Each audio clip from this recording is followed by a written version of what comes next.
I feel like I'm a little late to the party with this one, as it's been around the internet for a while. Lots of YouTube videos out on it already. But this is Hobgoblin. I generally like to wait until things come into my LGS so I can buy them in person from my LGS.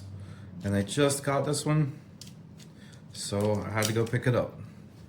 Let's see what it's about. I've looked into it a little bit. I've looked over the quick start rules. Now, I don't really look for in-depth reviews on stuff because I like to just get my hands on it myself instead of doing that so I could see what it's about for myself. And the quick start rules are pretty darn generic.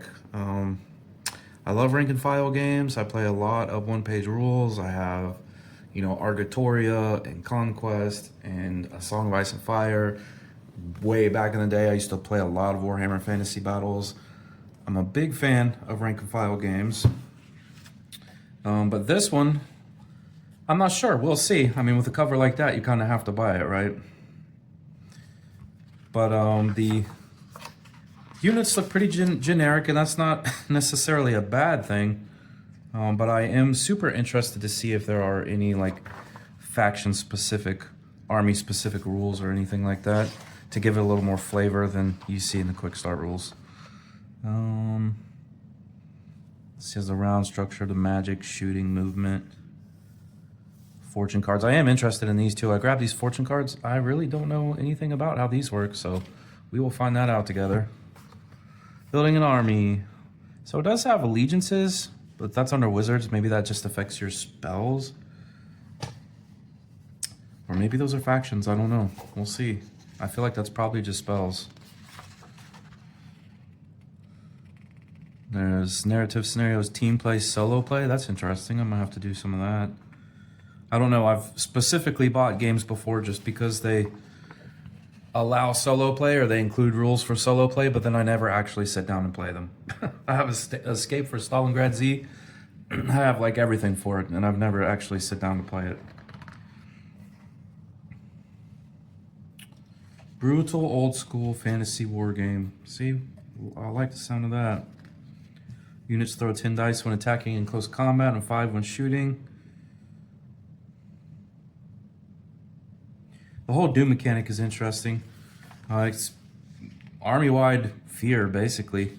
But it's kind of like the old Warhammer Fantasy Battle days where one unit running off the table can lead to more and more units. Your whole army can break and run off the table.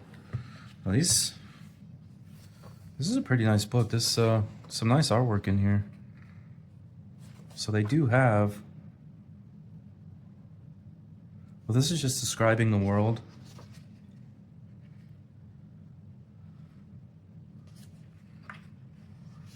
Different kingdoms, it looks like. So there's definitely is factions in the narrative of it anyway. That would be super cool if they had some rules, but we'll see. Oh, look at that. Very cool art style. What you will need: a dozen 6-sided dice, some tokens, 3x3. Now, the quick start rules say 4x3, but you know, whatever.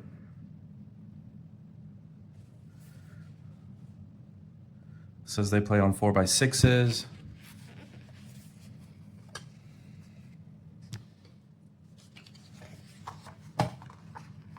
Rules, concepts.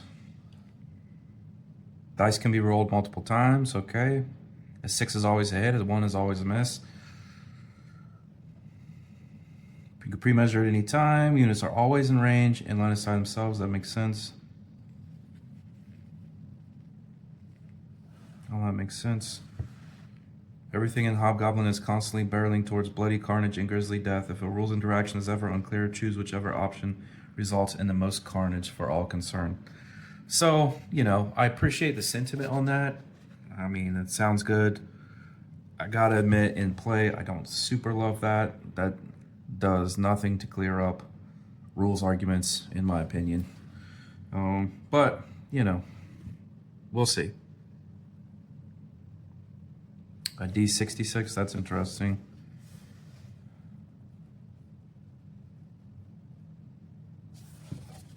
Keywords. Duplicate keywords, numerical. So the numerical keywords can stack. I do know that. So they can only be affected by one copy of a given keyword, but if the keyword has a number in it, then the numbers can stack. It's good to know. There's traits, reserved keywords. Reserved keywords are only granted by game rules, can't be purchased. Unit of 30 goblin warriors on movement trade, 10 crossbowmen, or a single dragon.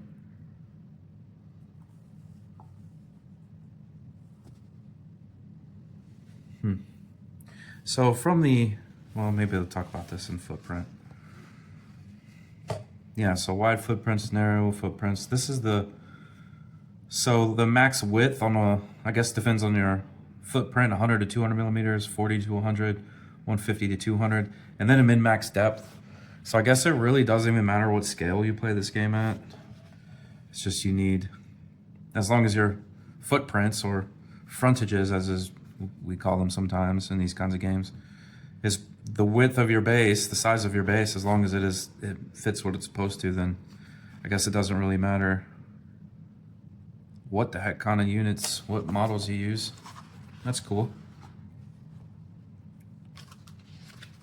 This is just going to go into every, so light infantry are wide footprint, ranged infantry, heavy infantry, monstrous infantry, light cavalry, heavy cavalry. So yeah, this is kind of what I was seeing from the quick start rules. Everything is just very generic. And then here's the target number chart. So this I don't hate. It's just what unit are you and what unit are you attacking? And then you just look on here and you see what your target number is. And all these units all roll 10 dice whenever they're attacking. So, you know, ranged infantry are going to do better against some things than other things.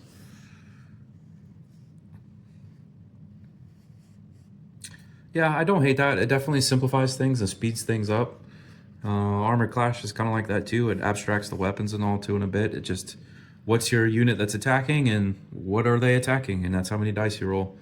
So I don't hate that. It simplifies things, but it does make it very generic. Let's look some more. I will say it's kind of interesting in this. I guess we haven't got to it yet. But the shooting is done before movement in this game, which is very interesting. That's pretty typical stuff. Fighting battles. So you have your initiative phase first, and you draw fortune cards, and then the first player must roll to press the initiative. So you roll d6. If the result is higher than the current battle round, you may choose to keep the first player token or pass it to the opponent. Otherwise, they have to pass it. Okay, that's interesting. Then you get Mercury tokens, which you use to cast your spells. And then the shooting phase. All their unengaged ranged units shoot. And then the next player shoots all their stuff, and then you move. So almost every other game I've always played is movement first and then shooting, so that's interesting. It would be interesting to see how it actually plays out on the table. Doom phase, this is a pretty interesting part of this game. So each broken unit can cause panic. All friendly units within 8 inches gain a Doom token. And if that causes them to break, they also cause panic.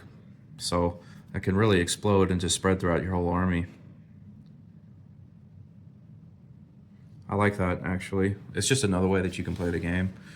Well, I'm assuming if there's things in here that do extra, maybe keywords that can do extra Doom, or spells that can cause Doom, so you can really hone in on that and focus on Doom and try to just run people off the table. I'm assuming a little bit here, but that would make sense. Cantrips, makings, cataclysm, so there's different kinds of spells. You also get Mercury tokens when your units die. I did see that. Remove all broken units. Where was that? Each player may either gain 2 Mercury tokens or 1 fortune card for each of their broken units.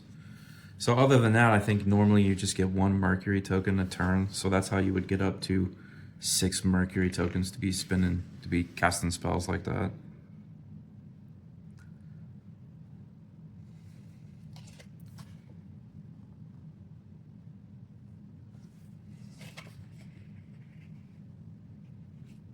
Rolling against the target number.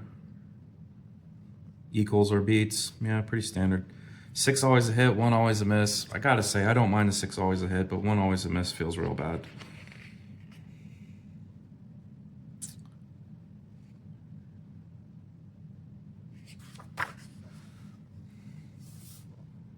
So shooting causes units to become distracted, and if they're distracted, I believe that just means they cannot engage the opponent that turn.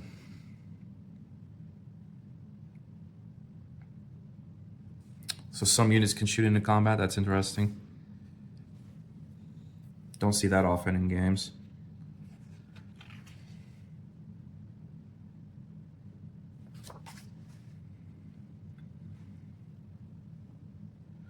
Attack dice, you assign roll, place doom. That's all pretty standard.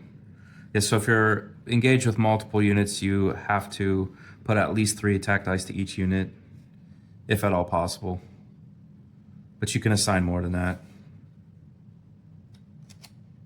But no more than 3 to an enemy in your rear, and no more than 5 in enemies in your flanks, which that makes sense. Panic. I do like the panic thing, I really do. There's terrain rules. That's pretty standard. So it just has the list of the terrain and then what kind of keywords they have with them. Pretty normal. Fortune cards, this is interesting. Change impossible situations. At the start of each round, each player draws 1 fortune card. Whenever a broken unit is removed from play, you can also draw another one. They're kept secret, and you can play them from your hand whenever indicated. Oh, so it's just cards you can play out of your hand. That's pretty cool. Play on enemy unit after it gains 1 or more Doom tokens, it gains an additional D3 Doom tokens. So that's the kind of stuff I was just talking about a little while ago. You could really play into that whole Doom mechanic and just try to run people off the table. I like the idea of that. Oh, well, this is interesting. I bought the deck, but then they tell you what all the cards do in the rule book, so if you're real cheap, you could just write them out on cards, and there you go, you'd have them. So this is where the building in the army, this is the interesting part. Points limit, no obligations to specific unit types or restrictions on the number of unit types. Standard size armies are 3,000. So you purchase the unit type, and then you can add keywords to it. Well, that's cool. So you can customize the army to a bit through keywords. Certain units have keyword cost multipliers, so you have to pay extra to give them keywords. Oh, there's weakness keywords. Okay, so this is cool. So you can give them bonuses or even give them penalties to gain more points back. Yeah, I like that.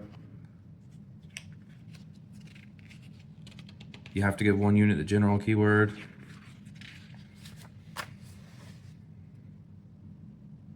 You must give 1 unit the battle standard.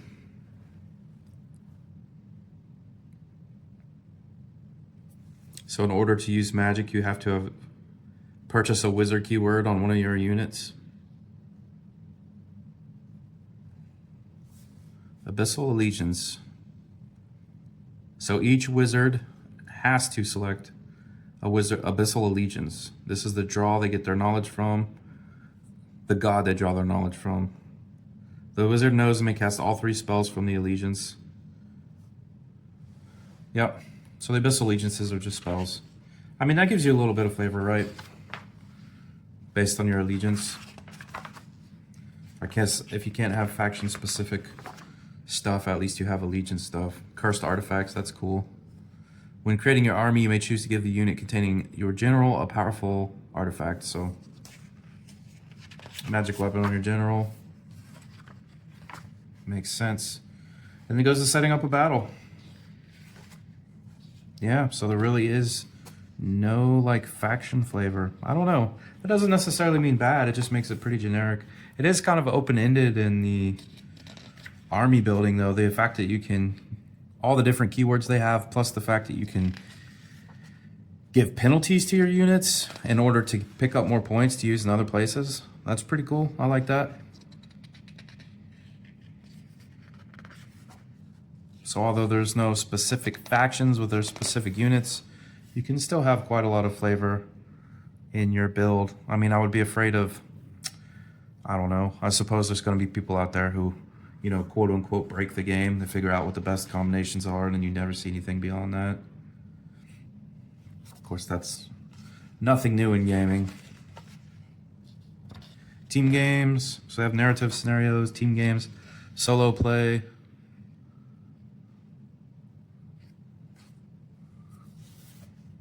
Dice rolls for his deployment. That's pretty interesting. I might have to try solo play with this. I don't think I've seen a rank and file game with solo play before. This is all the AI mechanism for the solo play. And then this looks like story. It's for some background. Yep. Nice quality book though. I like the artwork a lot. The layout's good. So you can see the design principles. This is a cool addition. Brutally fast. Huge armies in 45 to 90 minutes. Well, that sounds good.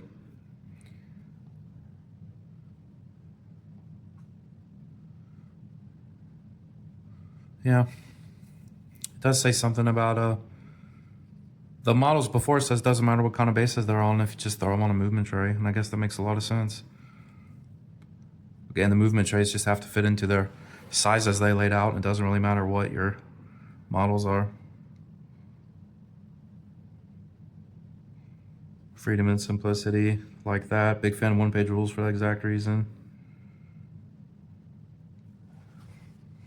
See, this is another, let me play with my toys. Ensure the players get a chance to use their models before they take them off as casualties. Deal smartly with gun lines and first turn alpha strikes. Yeah, I mean, I understand the intent there, and it's a noble intention, but, you know, you can't stop gamers from being gamers. And yeah, you can sit down for a fun game or whatever, but anybody that I play with, if they have the opportunity for a first turn alpha strike to take you off the table, they're going to take it. So that's, you know, it's whatever. It's fine. I appreciate the intent, but written to be played with 28mm. It's been play tested with 6 and 10. I was wondering about that. Works perfectly well at all these different, scale them down to centimeters. That's pretty normal. Individual goblin, a goblin unit, wow, many more. Number of models in unit does not control its attack dice pool. Yeah, so you always throw 10 dice. No hard or fast rule about how many models you put in your units. Yeah, that's cool. So you could pretty much compose your army any way you like with your miniatures and all. That's super cool. I'm a fan. No preset factions.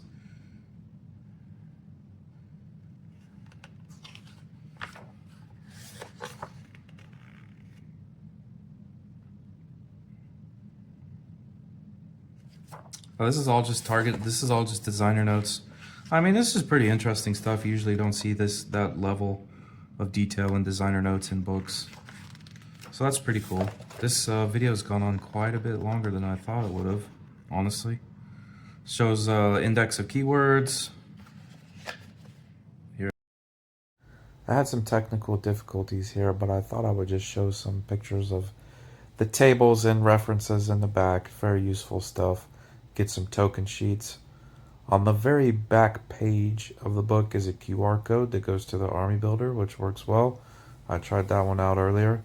And then there's the fortune deck. So you actually have 3 little decks inside of here.